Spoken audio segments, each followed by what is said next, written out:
जय श्री राम, जय हिंद। महान भारत चैनल में आप सभी का स्वागत है।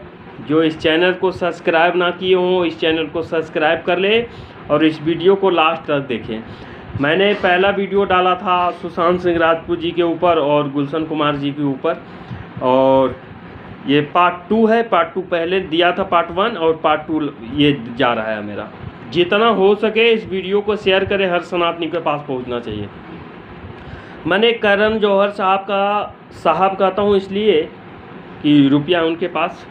करण जौहर साहब का एक वीडियो देखा था मैंने, और उसमें करण जौहर साहब कह रहे थे, एक महिला बैठी हुई थी, मैं उसका नाम नहीं लेना चाहूँगा, एक महिला बैठी हुई थी, उनमें करण जौहर साहब कह रहे थे कि मैं पैसा लगाता हूँ और ये जहाँ पैसा मैं लगाता हूँ इसमें किसको काम दूंगा, किसको नहीं दूंगा, मेरा फूफा का बेटा होगा, मेरा फूआ का बेटी होंगी, किसको आप देंगे नहीं देंगे ये तय तो आप कर लेते हैं, चलिए ठीक है, लेकिन वो टिकट मैं खरीदता हूँ, हमारे जैसा हर सनातनी हर हिंदुस्तानी खरीदता है और वो पैसा का भुगतान करता है। तो हम लोग वो भी ने ये तय कर लिया है कि किसका फिल्म देखना है और किसका बहिष्कार करना है और किसका नहीं देखना है। करण जौहर साहब, अगर ये दिमाग में अगर घुसती है ना, इसको बैठा लीजिएगा। ये जितने दाऊद इब्राहिम के वो साले साहब हों और चाहे साली साहिबा हों, जिस तरीके से हमारे देश के संस्कृति और हमारे देश का सभ्यता के ऊपर घात किए हैं, गुलशन कुमार जी को मरवा दिया गया। तो बहुत ऐसे एक्टर हैं जिनको काम नहीं मिलता था और पाकिस्तान के एक्टरों को काम दे देते थे यहाँ, और उसके बाद वो यहाँ से पैसा कमाते थे और जहर वहाँ से उगलते थे। हिंदुस्तान में जितने खान गैंग के लोग हैं, दाऊद इब्राहिम के पास तो पैसा जाता है इनका, और उसके बाद दाऊद इब्राहिम के पास पैसा जाने के साथ साथ जिस तरह से हमारे देश के संस्कृति के ऊपर घात कर रहे हैं ये लोग, इसको समझने की चीज़ है। समझिए और जानते हैं, खुलकर विरोध कीजिए। मैं चंद शब्दों में एक शायर कह देना चाहता हूँ कि सभी सनातनियों मिलकर एक लय बोले, सभी सनातनियों मिलकर एक लय बोले, और योगी आदित्यनाथ के भांति होकर निर्भय बोले, और जिसके अंदर हो बाप का खून केवल वही भारत माता की जय बोले।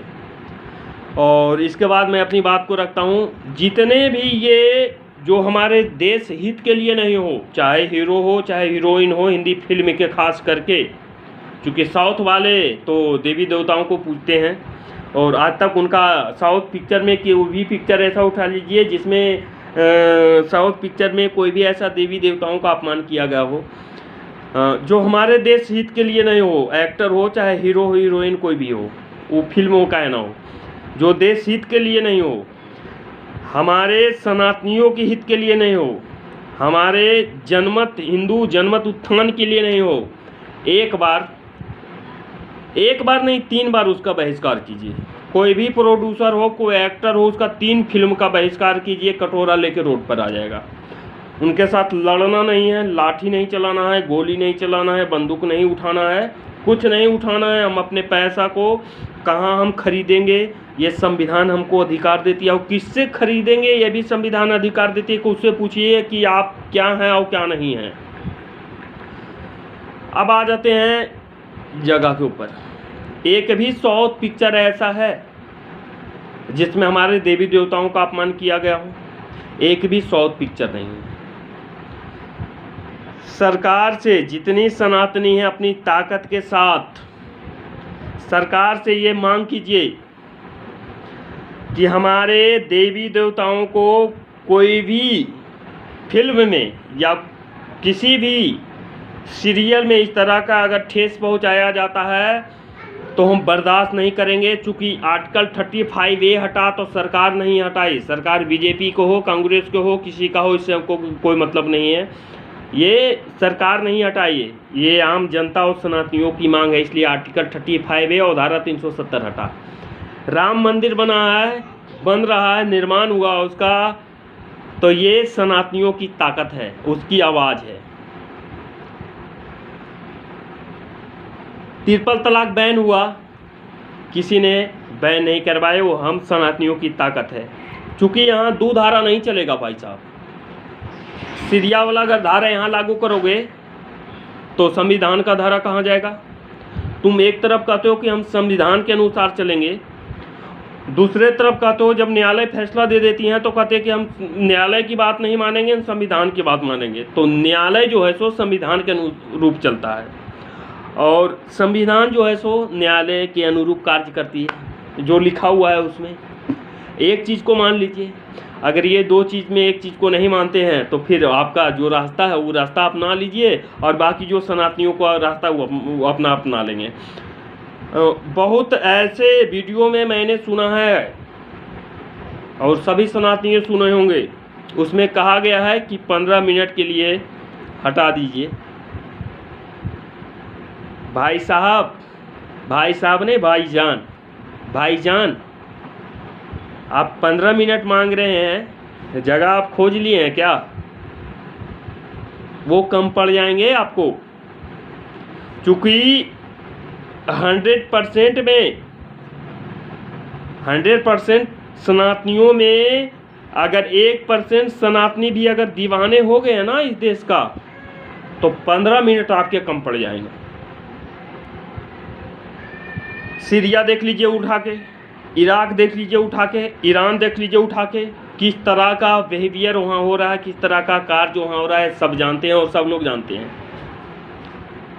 अब ऐसा नहीं होगा। जितने खान गैंग के फिल्म आते हैं उनका 3 फिल्म का हम सभी सनातनी बहिष्कार कर दीजिए। अगला वीडियो में भी मैंने कहा था कि करीना कपूर जो बोल रही हैं ना, करीना कपूर बोल रही हैं कि कौन बोल रहा है हमारा पिक्चर देखने के लिए, तो तुमको कौन बोल रहा है कि बाई जी का तरह नाचो? तुमको कोई बोला है? अगर तुम नाचोगी ना तो एक अंधा भी जाके वहाँ खड़ा हो जाएगा देखने के लिए। तो तुमको हम वोट देने के लिए, तुम्हारे समर्थन के लिए तुम्हारा पिक्चर नहीं देखते हैं, चाहे किसी पिक्चर नाचने गाने वाला का, भड़ुए वाला का पिक्चर नहीं देखते हैं। हम लोग देखते हैं अपना टाइम पास करने के लिए, और तुम ही टाइम पास हो, तुम टाइम पास हो। अमिताभ बच्चन को जब कोरोना हुआ था तो हिंदुस्तान का तमाम लोग, जितने भी सनातनी हैं चाहे जितने हिंदुस्तानी हैं, सब भगवान से प्रार्थना कर रहे थे कि वो ठीक हो जाए। मैं एक बात पूछना चाहता हूँ, संजय दत्त के लिए पूरे बॉलीवुड खड़ा हो जाता, पूरे बॉलीवुड नहीं, ये जो खान गैंग है, दाऊद इब्राहिम का साला और साली लगती हैं और बेगम साहिबा लगती हैं, वो खड़ा हो गए थे संजय दत्त के लिए कि उनको बेल मिलना चाहिए, उनको बाइज्जत बरी किया जाए। अमिताभ बच्चन के लिए सबको दुआ मांग रहे थे और सबको उनका पूजा कर रहे थे कि वो ठीक हो जाए। लेकिन अमिताभ बच्चन हो और चाहे खान गैंग का कोई हो या कोई भी फिल्मी दुनिया का जो किए हैं उनका मैं सम्मान करता हूँ, लेकिन जो नहीं किए हूँ और जो संजय दत्त के लिए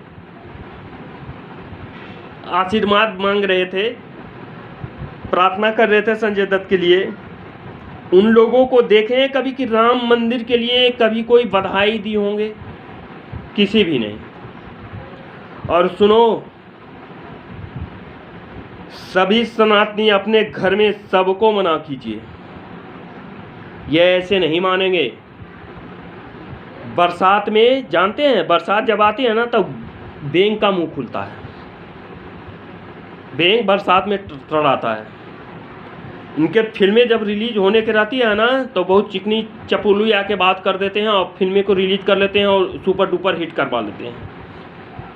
जिस दिन सभी सनातनियों ने एकजुट होकर वोट किसको देते हैं, किस पार्टी को देते हैं, उससे मतलब नहीं है।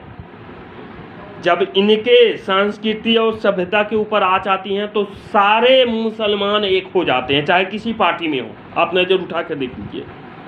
इसलिए सभी सनातनी आप किसको वोट देते हैं नहीं देते हैं ये मतलब नहीं है, लेकिन जब आपकी संस्कृति और सभ्यता पर के ऊपर किसी तरह का आँच आता है तो सभी सनातनी एकजुट होकर खड़ा हो जाइए और वोट जिसको देना है देते रहिए। लेकिन एकजुट खड़ा हो जाइए जब वैसा समय आए। तो इन जिहादियों को देख लीजिए, जगह नहीं मिलेंगी। ये जिहादी जो बोलते हैं ना, इनका पूर्वजों के नाम खंगार तो लीजिए एक बार, समझ में आ जाएंगे कि इनका डीएनए टेस्ट करवाने की ज़रूरत भी नहीं पड़ेगी। और सुनो, जो अमित शाह कोरोना से पीड़ित हुए थे ना, तो कुछ बेगम साहिबा कह रही थी कि अल्लाह जितना जल्दी उठा लो। अल्लाह उठा लिया ना। एक शायर साहिबा थे, मैं नाम भी नहीं लेना चाहता हूँ, जिस समय बोले थे मोदी जी को एक शायर में कहे थे कि गंगा जमुना बुला रही है, तुम लौट के आ जाओ इलाहाबाद में, तुम्हारी बेगम बुला रही हैं। इनकी मतलब को समझिए और इनकी शायर जो बोलते हैं ना, उनका मतलब क्या निकलता है उसको समझिए। जो जिसको बचपन से ये पढ़ाया गया है कि हम उनके सिवा किसी को नहीं मानते हैं, तो हमको आपको मान लेंगे। और भूलिए इस चीज़ को। अगर आप लोग सभी सनातनी चाहते हैं कि जो गरीब, दलित, शोषित, वंचित, वो कोई भी स्टेट से पहुंचता है फिल्मी दुनिया में, तो इतना समझ लीजिए कि ये लोग जब तक बैठे रहेंगे इसी तरह से आप उनका आत्महत्या, उनको मारते रहेंगे, डिप्रेशन में डाल के कैंडल मार्च भी निकालेंगे, कोई फर्क नहीं पड़ता है। सभी सनातनी जिनके पास जो सक्षम है वो अपनी आवाज़ को उठाएं, और जो असक्षम है वो फेसबुक और ट्विटर अकाउंट पर जाएं और एक एक पोस्ट करें और सरकार से मांग करें। और जो सक्षम है वो न्यायालय में जाएं और न्यायालय से वो मांग करें कि फिल्मी दुनिया में जो पैसा इन्वेस्ट होता है वो किसी आम पब्लिक का पैसा इन्वेस्ट नहीं होगा। हम पेट्रोल 80 रुपया खरीद लेंगे, 90 रुपया खरीद लेंगे, मंजूर है। डीजल 200 रुपया खरीद लेंगे, 150 रुपया खरीद लेंगे, मंजूर है। चावल 100 रुपया खरीद लेंगे, वो भी मंजूर है। सब कुछ मंजूर है। केंद्र सरकार से ये मांग कीजिए, और जब तक मांग नहीं कीजिएगा कोई चीज़ नहीं मिलेगा। जो बच्चा रोता नहीं है ना, ये मत समझिए, जो बच्चा रोता है उसी को दूध मिलता है, जो बच्चा रोता नहीं है ना उसको बाद में दूध दिया जाता है। तो रोइए मत, आवाज़ उठाइए और केंद्र सरकार से ये मांग कीजिए कि फिल्मी दुनिया में केंद्र सरकार अपना पैसा इन्वेस्ट करे, ताकि दाऊद इब्राहिम के साली साहिबा और साले साहिबा जो बैठे हुए हैं हिंदुस्तान में हमारे, उनका जन्म खत्म हो। सभी सनातनी एक ताकत के साथ अपनी अपनी को आवाज़ उठाइए, और जहां तक जो सक्षम है वो न्यायालय से लेके ट्विटर अकाउंट तक और फेसबुक तक अपने अपनी मांग को रखिए और मांगिए। आज अगर नहीं मांगे ना तो जानते हैं सुशांत सिंह राजपूत और गुलशन कुमार जी को ही छोड़ दीजिए, विवेक ओबराय का करियर चौपट हो गया, ऐश्वर्या राय का करियर चौपट हो गया, अभिषेक बच्चन का करियर चौपट कर दिया गया, सनी देओल का करियर, बहुत ऐसे एक्टर हैं जिनका करियर चौपट कर दिया गया है। अब एक शेरनी है, मैं एक शेरनी का नाम लेता हूं, कंगना रनावत। वो ऐसी शेरनी है ना कि ये सबको पानी पिला सकती हैं। खाली जितने सनातनी हैं कंगना रनावत के साथ खड़ा हो जाइए, आवाज़ उठाइए। कुछ नहीं करना है, कंगना रनावत जहां बोलती हैं उनके समर्थन में खाली खड़ा हो जाइए। जितने खान गैंग हैं और जितने दाऊद इब्राहिम के साली साहिबा हैं और साले साहिबा हैं, उन सबको पानी अगर कंगना रनावत नहीं पिला दिए तो फिर कहिएगा। जिस समय हम लोग भी नहीं जागे थे उस समय कंगना रनावत जाग के वो खड़ा हो चुकी थी। तो एक बार सभी सनातनी मिलकर इस चीज़ का आवाज़ उठाइए और अपनी अपनी ताकत के साथ जहाँ तक जो सक्षम है उस सक्षम तक पहुँचिए। किसी से कुछ नहीं कहना है, न्यायालय है, आवाज़ है जनता को, संविधान है, यहाँ संविधान के अनुसार मांग कीजिए। और जितने खान गैंग है, मैं एक बात कह देना चाहता हूँ कि आपके बच्चे 7 महीना नहीं पढ़े, लॉकडाउन के कारण जो महामारी आई हुई थी, 9 महीना नहीं पढ़े, 1 साल नहीं पढ़े। आपको क्या लगता है कि वो सक्सेस नहीं होंगे? ये आपकी गलत फहमी है। तो जिस तरह आपके बच्चे पढ़ाई नहीं किए हैं, खास करके युवाओं को, जिस तरह आपके बच्चे पढ़ाई नहीं किए हैं, जिस तरह युवा आज वर्क नहीं कर रहे हैं, तो आपको क्या लग रहा है कि आपको नहीं मिल रहा है नमक रोटी? सब कुछ मिल रहा है। 3 बार इन लोगों को, जो हमारे देवी देवताओं को बहिष्कार करता है, फिल्मी दुनिया इस तरह से अपमान करता है। टीपू सुल्तान आ रहा है, गौर कीजिएगा। अगर वो हिट हो गया ना तो खिलजी के ऊपर फिल्म बनेगा, वो भी हिट होगा। सब जहादियों के ऊपर फिल्म बनेगा, हिट होगा। इसलिए एक बात मान लीजिए कि बहिष्कार कीजिए। जिस तरह हमारे बच्चे 9 महीना 1 साल नहीं पढ़ाई किए हैं, फिर भी वो अपने लक्ष्य के ऊपर प्राप्ति के लिए आगे बढ़ रहे हैं, उसी तरह 3 फिल्म का बहिष्कार कीजिए जिसको आप नहीं चाहते हैं सभी सनातनी। 3 फिल्म, वो चाहे करण जौहर हो, सलमान खान हो, शाहरुख खान हो, आमिर खान हो, पूजा भट्ट हो, महेश भट्ट हो, कोई भी हो खान गैंग का, उसका 3 फिल्म को सिर्फ बहिष्कार करना है। पहला फिल्म, उसका जो रुपया है घर में रखा हुआ, उससे वो फिल्म बनाता है, उसको बहिष्कार कर देना है। दूसरा कि जो उसका बैंक बैलेंस है जिसके ऊपर वो फिल्म बनाएगा, उसको बहिष्कार कर देना है। तीसरा, जो कर्ज लेगा किसी से, जो बड़े बड़े लोग देते हैं कर्ज, इनको जो कर्ज लेके तीसरा फिल्म बनाता है, उसको बहिष्कार कर दीजिए। चौथा, फिल्म उसकी औकात नहीं है कि एक भी फिल्म या सीरियल वो बना दे। मैं अपनी बात को विराम देता हूँ और इस बात को एकदम हर सनातनी के पास पहुँचना चाहिए। मैं तो सभी अपने जितने परिवार हैं सबको मैंने मना कर दिया है कि इसका फिल्म नहीं देखना है, इसका सीरियल नहीं देखना है, इसका ऐड, जो भी चीज़ का ये ऐड करता है उसका बहिष्कार कर देना, उसका सामान नहीं करते हैं दुकान से। आजकल दुकानदार कहते हैं भी, बहुत सारे ऐसे दुकानदार हैं और होम डिलीवरी जो करते हैं वो बहुत कहते हैं कि नहीं खरीदिएगा। अरे उनसे पूछ लीजिए कि हम आपका मुसलमान का कोई दुकान ऐसा है उसमें मीट बेचता है तो वहाँ जाके हम खरीद के खा लेते हैं। आप कभी किसी हिंदू दुकान पर मीट खरीद के खाए हैं अपने घर में बनाकर? तो संविधान हमको जो अधिकार देती है ना, संविधान के अनुसार चलिए और कौन क्या बोलता है इससे कोई फर्क नहीं पड़ता है। अपनी ताकत के साथ इस आवाज़ को उठाइए और बुलंद कीजिए। एक दिन ऐसा आएगा ना, अगर नहीं उठाए तो आपका जो जनरेशन आएगा वो आपको माफ़ नहीं करेगा, क्योंकि हम पहले भी खो चुके हैं अपनी ताकत में। मोदी जी जब पहला मन की बात कह रहे थे तो उसमें एक कहानी बोले थे, एक सियार और शेर की कहानी की। जंगल में जा रहा था, उनके बच्चे थे, सियार के झुंड में घुस गए। मैं शॉर्ट में कह देना चाहता हूँ,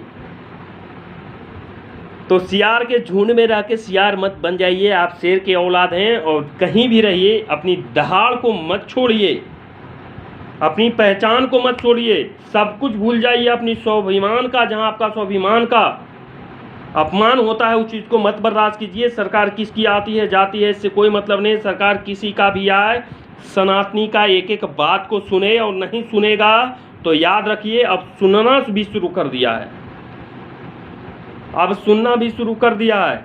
इसलिए अपनी आवाज़ को उठाते रहिए। मैं अपनी वाणी को विराम देता हूँ। जय श्री राम, जय हिंद, जय भारत।